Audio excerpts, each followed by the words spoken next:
There's a tiny gas station several exits off of I-97 way out in the country called Pete's Petrol. I always stop at Pete's when I'm making my monthly drive from home to the main office across the state. I fill up my tank, I grab a Red Bull, and I use the bathroom. Pete's Petrol is unique in that the bathrooms are a separate building from the rest of the station. I liked that. I liked the privacy. The washroom was small but clean and hardly trafficked. Stan, the current owner and the son of the late Pete, was the only unpleasant part of my monthly routine. It wasn't that Stan was rude or mean or aggressive in any way. The man was just off-putting. He was tall as a fence post and scarecrow lean. I don't think he got a lot of sun. Stan wore the same grease-stained set of blue mechanics coveralls every time I saw him. He never failed to drop what he was doing to come chat with me and couldn't take a hint if I was in a rush and trying to check out. Stan had heterochromia, meaning he had two different colored eyes. One was so brown it was nearly black, the other so blue it was almost gray. That wasn't his fault, of course, but he also liked to stare, which made the condition even more noticeable. Still, Stan always appeared harmless if lonely, and he wasn't creepy enough to make me avoid Pete's Petrol. I found comfort in the familiarity. Then, one night after I got stuck in the office until nearly midnight, I made my last trip to Pete's washroom. The visit started like normal, if much later than usual. I popped into the station to ask for the key and got trapped in one of Stan's stories for nearly 20 minutes. Something about a hunting trip he went on. I was barely listening, all of my focus on my screaming bladder. Eventually, Stan released me and I sprinted across the parking lot. There were two washrooms in the small building, a men's and a woman's, though so few people used the station it seemed pointless to split them. Regardless, I used the key to let myself into the men's room. It was tidy, though there was a sour odor I couldn't place. There were two stalls and two urinals, but only one sink. Someone had broken the mirror since my last visit. A great spiderweb of cracks slithered out from the middle. I made my way to a urinal and stopped. There was a stain on the white porcelain, a dark red ring of something like rust. I frowned. It was unusual for Stan to leave the washroom less than pristine. There was the issue of the lights as well. They were dimmer than normal, casting jagged shadows on the tiled floor and white walls. I shuffled over to the second urinal, which was in perfect condition. After I was done, I flushed and moved to the sink. Just as I was washing my hands, I felt a rumble in my stomach. That cheap burrito from the food truck outside my office I'd eaten for dinner was going rogue. I shook my hands mostly dry and paused when I saw the splatter against the mirror. It was hard to tell in the gloomy light, but the droplets from the water appeared to have a red-black tint. I wiped my hands against my shirt and prepared to turn on the sink again to check the water. Then the rumble came again, more urgent this time, my guts twisting with necessity. I shot into the first stall, fighting with my belt like it was sealed with a combination lock instead of just a buckle. I managed to get in position just in time. 15 minutes later, I was washing my hands again when the water went completely red. I yelled and pulled back. The fluid was thick and stickier than water. I dried my hands as best I could and went back to the stall to check the toilet. Sure enough, the bowl was filled with crimson. I flushed on reflex, and there was a gurgling sound. There was some kind of backup.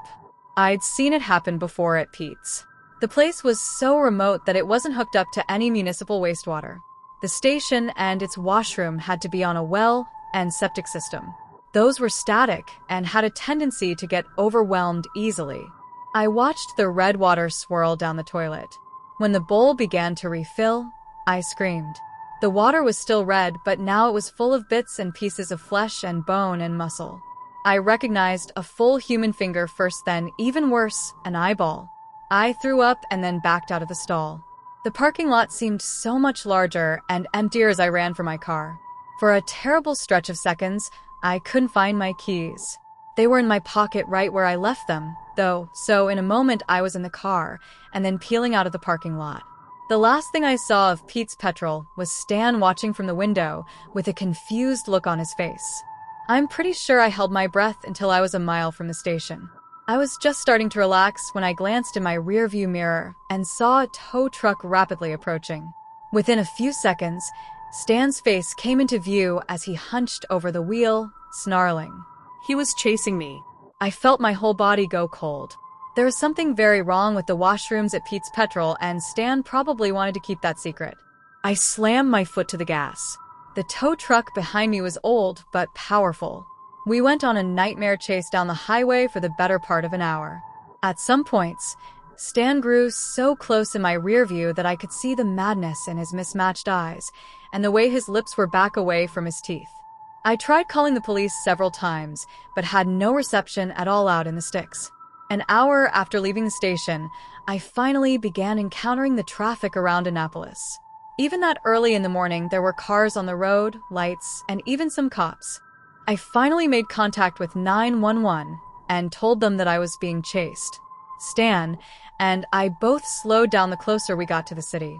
Once I hit the city limits, Stan dropped away. I watched his tow truck take an illegal U-turn, heading back towards the gas station and its morbid washrooms at breakneck speed. I pulled over, still on the line with 911, and waited. The cops sounded skeptical when they found me on the shoulder of the road, but I was able to convince them to follow me back to Pete's Petrol. When we reached the station, I felt my stomach twisting for new reasons. The gas station and the washrooms behind it were all on fire. The place was so remote that it took another 30 minutes for the fire department to arrive. There was no sign of Stan. Once the blaze was finished and more cops arrived, they started looking around. I showed the officers the bathroom and the grisly things in the toilet. They finally believed me then. A crew got into the septic tank and discovered a horrific scene. A dozen dead bodies were crammed into the disgusting space. The investigation is ongoing, but I got the basics from a cop while I was giving my statements. They believed that Stan was a killer. He'd been stuffing bodies into the gas station's large septic tank for years, with no one the wiser. Finally, between the decaying corpses and excrement, the tank clogged and began to flow back into the pipes that connected it to the washroom. The red water I'd seen was blood and bone marrow, and every other kind of rot from a submerged body. The chunks of flesh were a kind of backwash. Stan is still out there. They never caught him. I wonder, often, if he blames me. I was the one who made the discovery, the one who found the dark sickness in the washroom. Anytime I see a tow truck now, I watch it carefully. I lifted the can of Red Bull to my mouth for the third time. I knew it was empty, but sometimes you can get a few extra drops if you give it a good shake. Not this time. I cursed and threw it into my back seat. I turned my attention back to the dark desert highway. The road trip from where I went to college back to my parents' house is a long, lonely journey through rural Utah. I'd been driving for almost 9 hours, and it must have been an hour since I'd last seen another car. It was nearing midnight, and I was fighting to hold up my eyelids. I passed by the silhouettes of mountains that framed the road on either side. When a gas station appeared off in the distance, I breathed a sigh of relief. It looked a little out of place, a single building all alone in the middle of the desert. It sported a single double-sided pump underneath the classic flat overhang. The station's parking lot was completely empty. I pulled into a spot, stepped outside, and stretched. The night air was surprisingly cold and windy. I shivered, but continued to stretch out my legs. Just standing up after all those hours felt amazing. I sighed before reaching into my car and grabbing my wallet. Another energy drink. That's all I needed to get through the last few hours of my drive. I pushed through the glass doors of the gas station and paused. Something inside was off. Have you ever been inside an empty school at night? Maybe an abandoned mall? There's a feeling that you get when you're walking through an empty place that's normally full of people. It's hard for me to describe it, but that's what I felt in that gas station. The fluorescent lights overhead gave an incessant buzz, and what sounded like an ice machine in the back made the occasional grinding sound. But other than that, the place was completely quiet. There was no cashier behind the counter, no other customers, nothing. "Hello," I called out. My voice sounded incredibly loud in my ears, but there was no response. I shot a look through the glass doors at the empty parking lot. A wave of goosebumps swept over my body. I wasn't scared, so my reaction confused me. I walked through the store to the bathrooms in the back, where I used the urinal and washed my hands. I walked towards the air dryer, but decided to use a paper towel instead. Making all that noise seemed wrong somehow. As I stepped out of the bathroom, I saw motion out of the corner of my eye. I turned my head, but couldn't see anything. I walked in that direction, then paused. A hallway extended for 30 or so feet straight away from me. I was fairly sure that this gas station was not large enough to contain a 30-foot-long hallway. "Hello," I called out again. The hallway extended straight back, white walls and gray tiles all lit by the buzzing fluorescent lights. I turned back towards the front of the gas station for a moment, then turned and started walking down the hallway. I passed several doors, but didn't try any of the handles. At the end, the hallway ended in the middle of another hallway. Goosebumps broke out over my body as I looked to my right and left. The new hallway extended for at least another 40 feet in either direction. "No way," I said, my whispered voice breaking the silence. I shook my head, trying to wake up. Like I said, I'd been driving for 9 hours. I must have just missed a larger building built behind the gas station. I turned right and continued down the hallway, then turned left at the end of that hallway where another long corridor extended. The hallway opened to a small room on my left. A plaque on the wall read "Arcade." I walked inside. The room was fairly large, but contained just a single game. A thick, dusty cord connected the machine to a nearby outlet. I walked up to the machine. It looked to be from the mid-'80s and bore a control system that consisted of just a single stick and a start button. The title of the machine read, "Maze Escape." I didn't have a quarter, but it looked like whoever had been there before had already entered one. I grabbed the stick and hit start. The game was a top-down maze scroller similar to Pac-Man. I controlled a small character wearing an 8-bit suit and tie as he navigated a maze consisting of a series of white walls. At first, I didn't understand the game. I could only see a small radius around my character, so the maze was hard to navigate. Then I turned a corner and saw another figure. As he entered my circle of vision, the game switched away from the top-down perspective, instead entering a mini cutscene where it drew a pixel art version of this new figure line by line across the screen. The figure was a massive man wearing a bloody butcher's apron. He had a disgusted expression and held an oversized fishhook in his left hand. A text box appeared beneath him. "Cough, cough." "Disgusting," he said. "Your germs are in my shop." Cough, cough. The game flashed back to the top-down perspective. The butcher began chasing after my character. I turned and ran through the maze, trying to remember where the dead ends were. The butcher continued to cough, a horrible low-quality sound that screeched out of the speakers. I turned a corner, but found myself in a dead end. The butcher approached, and the speakers now emitted a horrible crunchy laughing sound. When the butcher reached my character, the screen flashed again, now drawing another pixel art line by line. The art was of my character's head with a twisted expression of horror and suspended by a hook through one of his eyes. It was disgusting. I stepped back from the controls, the goosebumps rippling across my skin once again. I turned back to the hallway to get the hell out of whatever this place was. Then I froze at a sound from further down the hallway. It was a man coughing loudly, coming from just around the corner. I froze, listening. When the footsteps began, I turned and ran for the front. I turned right then left, the entire time listening to as the footsteps and coughing of something behind me grew closer. Suddenly, I was back at the gas station. I burst through the shelves, shoved open the front door, and jumped in my car. What I could see of the gas station was empty, exactly how it had been when I had first walked through it. I turned my engine over and spun out of the parking lot, not stopping until I reached my parents' place a few hours later. I spent the next few days of my break just thinking about the place. I managed to convince my brother to drive back and check it out with me while the sun was still up. We got there after a few hours of driving. I found it easily enough, but the place was completely abandoned. It was also extremely small, far too small for me to make sense. I keep telling myself that I must have been having fatigue-induced hallucinations, but I don't know. I work at a gas station on the outskirts of a small town in Oregon. The name of the town you probably won't recognize, so I won't even bother saying. This happened almost 2 months ago. Business was slow, and I was standing at the counter, my phone in my hand as I texted away to my friends. The bell above the front door rung, indicating someone had come in. I looked up instinctively to see a little girl in a red raincoat standing at the door. Water droplets from the rain covered her, and she walked inside.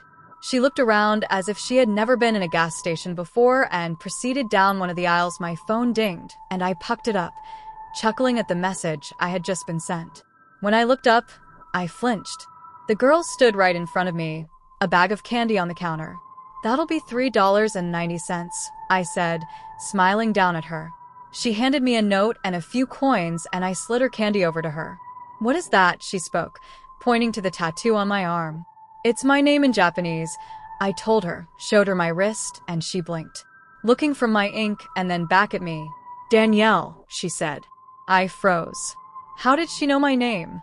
This gas station didn't make name tags mandatory, so how could she have known? Maybe she knew the language.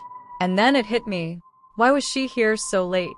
I flashed my eyes over to the clock beside me. It was 2 a.m. She only looked about 10 or so. Was she on a road trip and her parents let her get candy for the drive? But why so goddamn early? "Do you know Japanese?" I asked, shaking Arichi thought from my head. She shook her head. "Your name is Danielle. Your mama named you Danielle after her mama. She died of cancer. And to always remember her, she named you after her." My mouth fell open and I blinked. The only thing I could say was, "What?" "Your mama's name was Danielle. So your name is Danielle." She smiled in an oddly proud way. I exhaled. "You're nice, Danielle. You're a nice girl. Mama always says to let the nice ones be." "What are you talking about?" "Mama hates the bad ones. They say that they are nothing. They are but a speck in the vast void.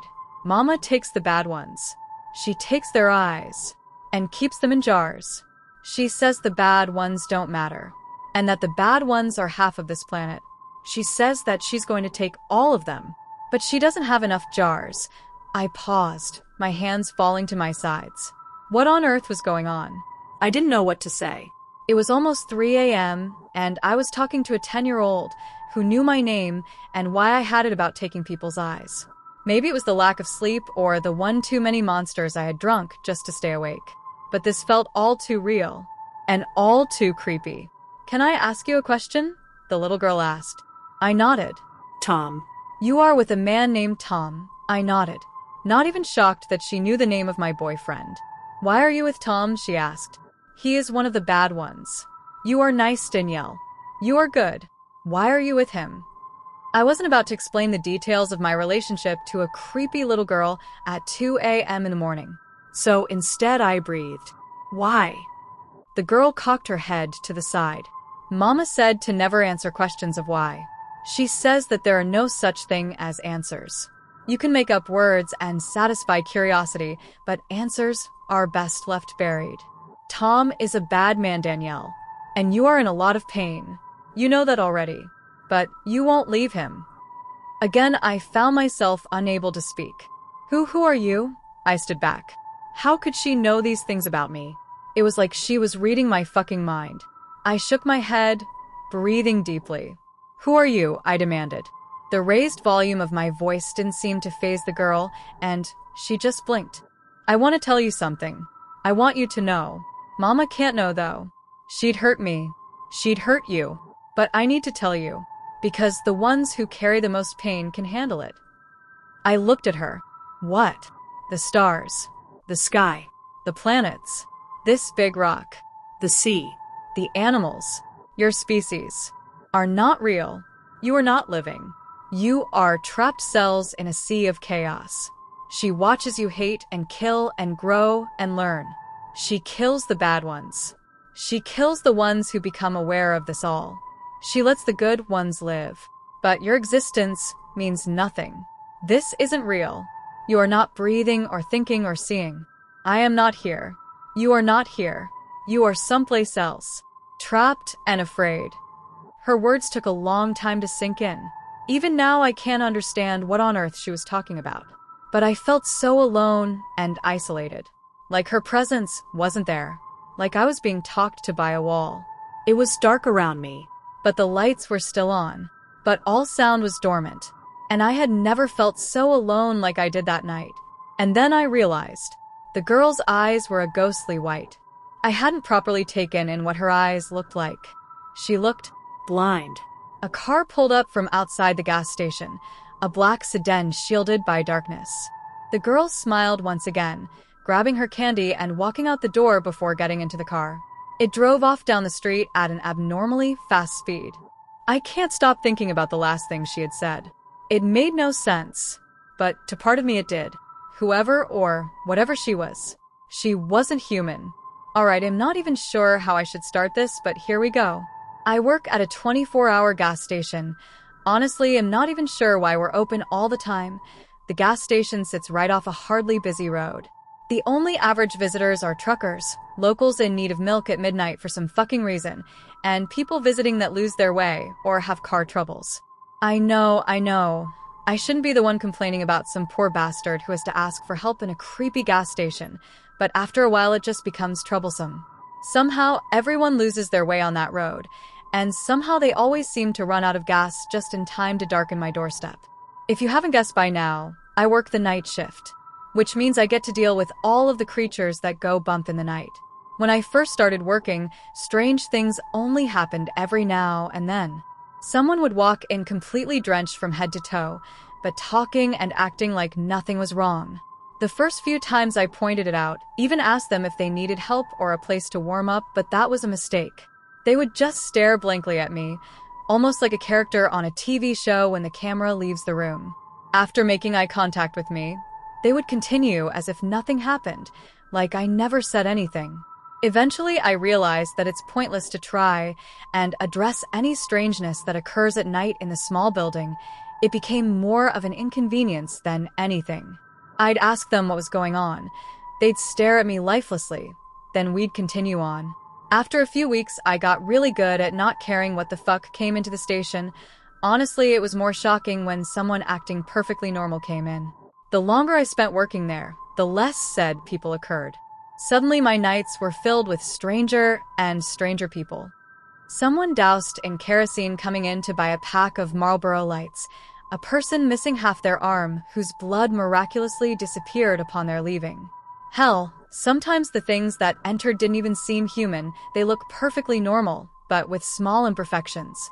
Almost as though they were piecing together how to look human but couldn't get it quite right.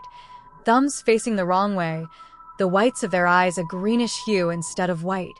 Too many or far too few teeth. Same thing with fingers.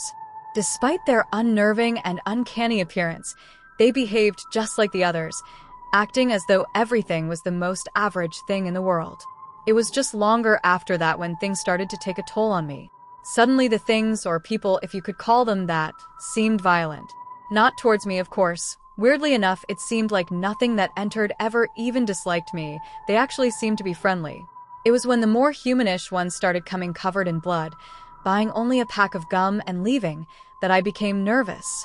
At some points I couldn't even recognize if they were human or something else, and that scared me more than anything. Recently the things visiting the shop have hardly even been human-looking. Creatures with no faces will enter and just stare at the drinks, then leave without a word. Shadows void of any features will stop by and wait for another customer to enter before following them out. Sometimes I could swear I saw honest-to-God ghosts, or ghouls, or whatever the hell you want to call them. Disfigured and thin monsters would scamper in on all fours, just patiently sitting at the register until I offered them something even as small as a stick of gum. The worst of it was last night, and it's shaken me so much that I'm considering calling in sick for the rest of the week. After my usual cycle of various creatures making their rounds, something changed. Everything seemed dimmer, colder.